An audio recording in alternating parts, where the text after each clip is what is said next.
कर्तव्याच्या दिशेनं प्रयाण करा. कर्ण पुत्र ऋषकेतूची पावला इथपर्यंत वळली. मी मागे जाणार नाही.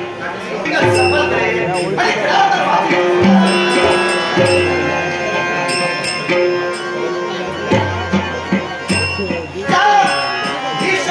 शेवट पांडव कटकातून झाला. कदाचित आमच्या मित्रांसमोर उभी असणारी त्या भीषणाची माता झाली, जिचा आम्हा पांडव विराट झाला. तेव्हा आम्ही ओळखी करून घ्यावी. तदनंतर आमचे विचार यांच्या समोर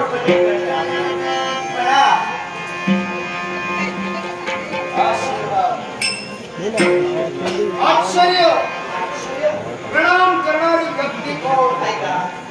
पांडव कटकात दिले वीर कर्ण पुत्र ऋषकेतू माझ्या देहात. विधायनाचं कारण कळेल का?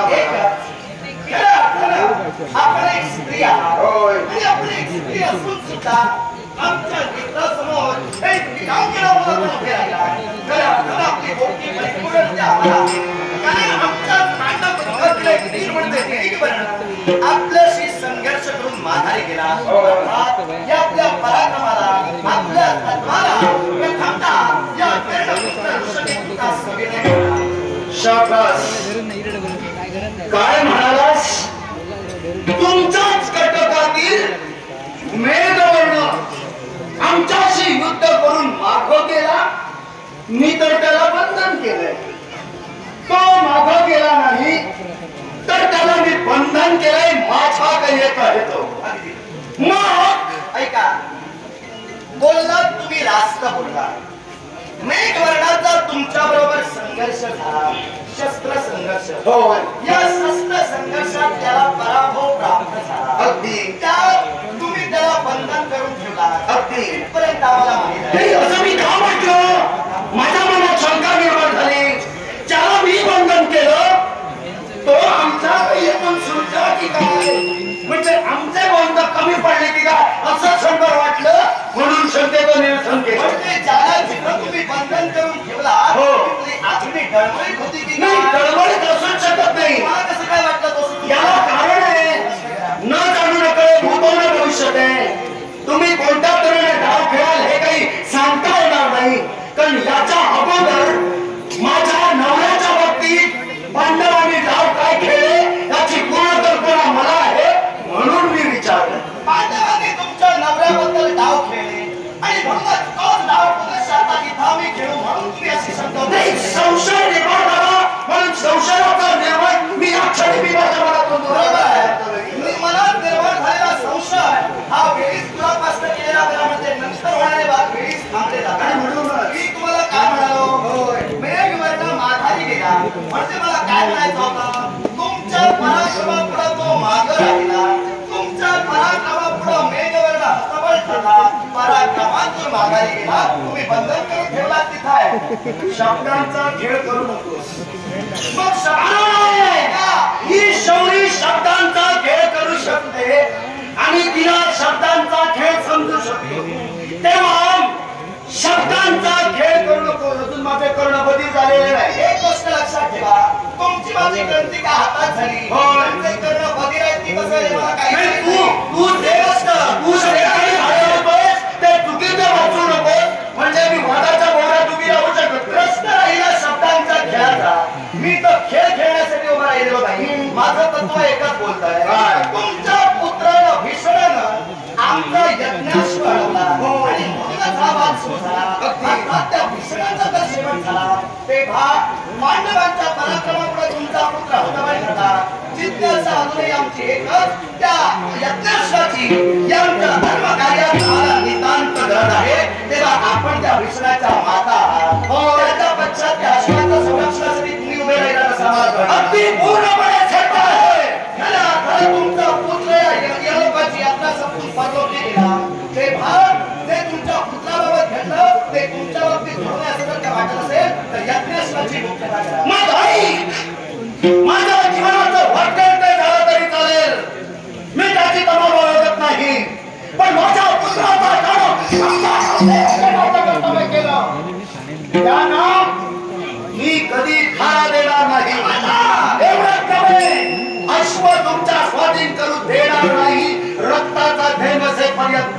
तुमच्या मनाचा मनोनिर्धार झाला मग मी सुद्धा तुमच्या नेत्रासमोर उभा राहिलोय माझे जिज्ञासा सफल झाल्याशिवाय मी कधी मागे जाणार नाही या धर्म कार्यात त्या यज्ञाश्वाच्या मला निकाल गरज आहे आणि माझा आमचं ध्येय सफल केल्याशिवाय हा धर्मपुत्र कधी मागे जाणार नाही मी तुझ्या समोर उभी आहे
आणि असं असताना ज्या स्त्रीशी आम्ही द्वंद्व पुकारलं, ज्याच्याशी खेळात आम्ही संघर्ष करत होतो, एकाएकी ती स्त्री दिसेनाशी झाली आणि आपण आमच्या मित्रासमोर अनाऊन पडला. निश्चितच आपल्या प्रश्नाचं उत्तर मिळेल. मी मार्गाने मार्गक्रमण करते, वाट मिळेल तिथे जाते, मार्ग सुचेल तिथे भटकती करते. याला कारण आहे माझ्या जीवनात कशाचंही स्थैर्य नाही आणि अस्थिर जीवन असताना या विश्वात एकल कोटी स्त्री म्हणून मी भटकते. कुणाचा कुणाचा तरी मला आधार मिळेल या अपेक्षेने साऱ्यांजवळ पाहते मी. मार्गाने मार्गक्रमण करत असताना मार्गात आपण सापडला आणि बरोबरच आपल्या देहाचं अवलोकन करता आपण मला आधार या खोल महत्वाकाशीनं आपल्याकडे पावलाही तुमच्या मुखातून निघाली ही खेळावताना विश्रांती आमच्याही मनाला बोलणे. या विश्वात कोणाचाही तुम्हाला आधार नाही. असं असताना विश्वातील प्रत्येक घटकाला कुठेतरी आपल्याला आधार मिळेल या जिज्ञासेनं आपण पाहता. ते चित्र काय? माझं नाव पांडव घटकातील मी एक वीर आहे. असं असताना मी खेळावताना कर्तव्याचा पूजक आहे. मी खेळावताना कर्तव्याचा उपासक आहे. ती मला एक जबाबदार पुरुष या नात्यानं या क्षणी तरी मी माझ्या कर्तव्याला प्राधान्य देतोय. आपल्याला जर आधारच हवा असेल तर निश्चितच आधाराचा हात आम्ही आपल्याला देऊ. पण ही वेळ तरी मला तुमच्याशी व्यर्थ घालायचे नाही. मला माझा उद्दिष्ट सफल करायचंय. आपण माझा मार्ग सोडा. नंतर आपली आणि आमची जेव्हा वेळ होईल निश्चितच आम्ही आपल्याला आधार देऊ. जाण्याचा मार्ग रोखायचा नसतो, तो आपलेच असतो. हे मला ज्ञात असताना तरी सुद्धा मी आपला मार्ग रोखते म्हणून क्षमा करा. आपण मला म्हणाला की आपण मला आधार द्या आणि म्हणूनच तर असं शास्त्रीय करत नकोय. मला तो जीवनाच्या अंतापर्यंत तुमची माझी सहाय विशेष कायम आपल्याला जो आधार आहे तो आयुष्याच्या शेवटच्या श्वासापर्यंत मी आपल्याला द्यायला हवा. पण मी आपल्याला म्हणालो या क्षणी तरी मी कर्तव्याचा पूजक आहे, कर्तव्याचा उपासक आहे. तेव्हा ही आपली इच्छा या क्षणी तरी मी परिपूर्ण करू शकत नाही. तेव्हा कर्तव्याचा दिशा करायला हवी. आपल्या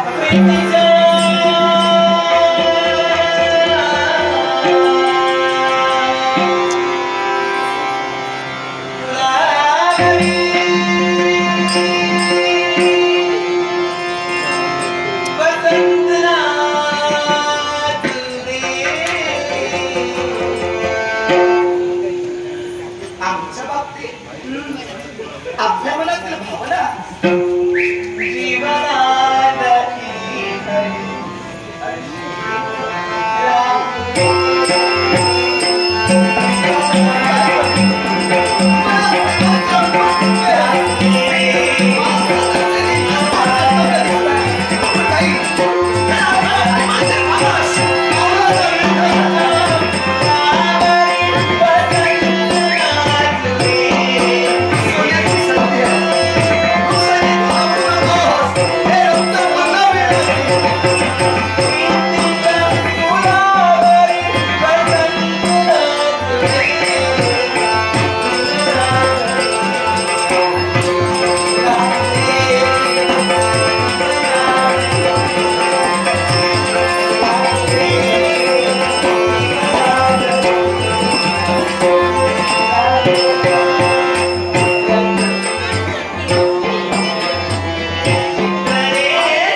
तरी म्हटलं वास बदलला.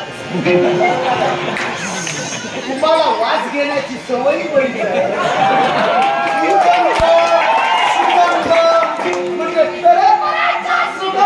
वास घेणं तुमचं नाक यंत्र बरं. काय रे पोचतो नको. काय बघतो रे सांगतोय सांग. आमच्या नाकाला अजून कोणी नाव ठेवलेलं नाही. हा. ते वास कुठला वास कसा कधी केव्हा बदलेल हे या वयात आम्ही बरेच शिकलेलो आहे. तू वरात काही शिकलस पण अरे वास काढीत राहिला तर फुकट जाशील. काहीतरी बोलू नको. फुकट जाशील. कारण वास घ्यावा पण तो कसा घ्यावा नागपुड्यांना त्रास होईल असं घ्यायचं. आता तुला वास त्रास काय झालं तुझं कसं झालं सुंदर वास घेत होतास माझा अपमान होता क्षणी तुझ्या नागपुड्यांना त्रास होता म्हणून काय तुझ्या नागपुड्यांना त्रास होता होता कदाचित दोन्ही नागपुड्या जर का बंद झाली तर वास घेणं नव्हे तर श्वास घेणं तुझा तुझं बंद होईल. आता विचार कर. ऐक तरी विचार या गोष्टीचा बराच मी केला पण माझं शरीर अजून सुदृढ आहे. आता तुझ्या म्हणण्यानुसार मी म्हणालो माझ्या नाकाला अजूनपर्यंत तुम्ही नाव ठेवलं नव्हतं. सुंदर वास सुवास अवतीभोवती दरवळत होता. आता तो निसर्गाच्या नियमानुसार माझ्या नाकात गेला. यात वासाचाही दोष नाही माझ्या नाकाचाही नाही. नाकाचा दोष आहे. नाकाचा दोष आहे. आता वास मी पटवून देणार नाकाचा दोष आहे. पटवून कारण आहे, देणार. कारण ज्यावेळी तुझं आगमन माझ्या जवळ झालं त्यावेळी तुझ्या दोन्ही नागपुड्या बंद होत्या की काय त्यावेळी वास सहन केला. हे सांगू नकोस. सहन केलं हे सांगू नकोस. सहन केलं म्हणजे पळवाट झाली. पळवाट सांगू नकोस. जर तुला तुझ्या दोन्ही नागपुड्या शाबूत होत्या आणि तू सुदृढ होतास तर त्यावेळी तू सुदृढ नव्हतास. ज्यावेळी प्रथमच मी तुझ्या समोर आली तू माझ्या समोर आला त्यावेळी तुझ्या नागपुड्या बंद होत्या ही माझी पूर्ण खात्री आहे. ऐका नागपुड्या जर माझ्या बंद झाल्या असत्या तर तुमच्या बरोबर जे बोललो ते बोलूही शकलो नसतो. याला कारण आहे नाक जर बंद झालं तर तोंड उघडतं म्हणतात पण उघडलेलं तोंड जर श्वास जर आत गेला नसेल तर अधिक बोलत नाही. ऐका माझ्या दोन्ही नागपुड्या बंद केल्या आता मी बोलू शकते प्रत्यक्ष काहीतरी सांगू नको. ऐका मी बोलतो ते पटवून देतो. नाकावर लगेच हात धरलास आणि खऱ्या अर्थानं प्रात्यक्षिक दाखवलंस. मला सांग हे प्रात्यक्षिक थोडा काळ अजून चालवशील नाक बंद कर आणि काही काळ मी थांब म्हणेपर्यंत बोलून जातो. तुझा आत्म्यांकीर मी नाही तू लगेच तुझा आत्म्यांकीर मी नव्हे. अरे जर दोन्ही पुड्या बंद केल्यानंतर बोलता येतं तर बराच वेळ नाक पुड्या बंद केल्यानंतर बोलता येतं. कारण आहे नाकपुड्यानं श्वास घेत असताना तोंड बंद असलं तरच गुदमरलं जातं पण नाकपुड्या बंद केल्यानंतर तोंड उघडं असलं तर श्वास तोंडामार्गे जातो.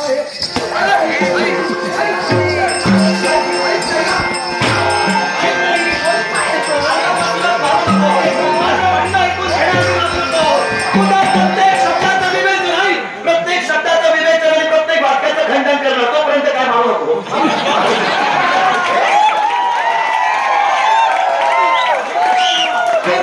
तू मारायला सुरुवात केलीस किती स्पष्टीकरण देऊ. माझी जरा सवय आहे. काय सवय तुमची? एक गोष्ट पटविल्यानंतर जर ती सत्य असेल तर तुमच्यासारख्यांना खूप पण मला सवय ऐका तरी सत्य असली तर ठोकून काढा. मी असत्य ठरवली तर सोडून देणार का? तू असत्य ठरविणारा कोण? तुम्ही सुद्धा माझी म्हणणं सत्य नाही ठरवणार अधिकारी व्यक्ती मी आहे का? कारण तुला बंधन कुणी केलं? म्हणून काय झालं?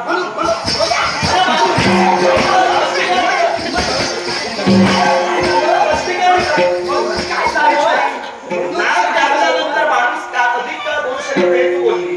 मी स्पष्ट करून सांगणार. सांग. थोडा वेळ दिला अशी काय करते? माझ्या जवळ वेळ नाही. तुम्हाला कामाला लावायचं आहे.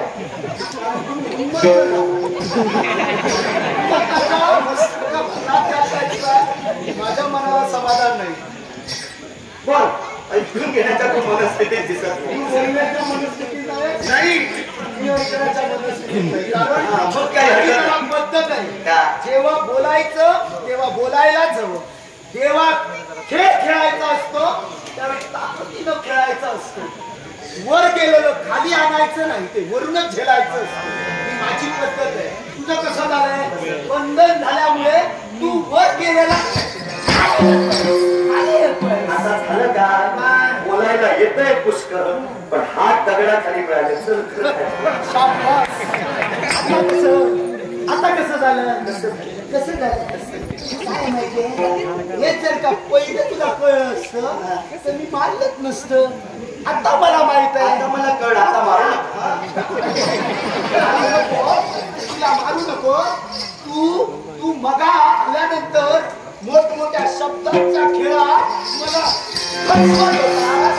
आता मी माझ्या बुद्धीचा तुझ्यानं मी तुला खेळवायला सुरुवात केली आहे. अगं बंधन केलं मी असतो ना. सांग काय ते सांग. काय केलं असतं ते दाखवलं असतं. आता म्हणणार आता मी सांगतो. ज्यावेळी मी तुला भिडण्यासाठी तयार झाले ना त्यावेळी तू तुझं शस्त्रज्ञान केलं आणि सुंदर रूपानं आलेल्या स्त्रीच्या मोहात पडला. तेव्हा मोहात पडणारा पुरुष काहीच करू शकत नाही. असं हे बुद्धिमंत उदाहरण माझ्या नजरेसमोर तुझ्या रूपानं आहे. मी सांगितलं काहीच करू शकत नाही. मी सांगते ना. नाही काय हा. सुंदर स्वरूप धारण केलंस आणि माझ्यापर्यंत तू आली. मोहपाशात फसलीलच मला. एवढ्यापर्यंत मान्य. जर कप्तानं मला बंधन केलं नसतं तर मी काय करू शकलो असतं? दाखवलं असतं. काहीच करू शकला नसता. काहीच करू शकला नाही. तुम्ही ज्याप्रमाणे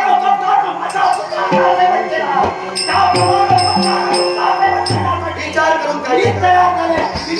विचार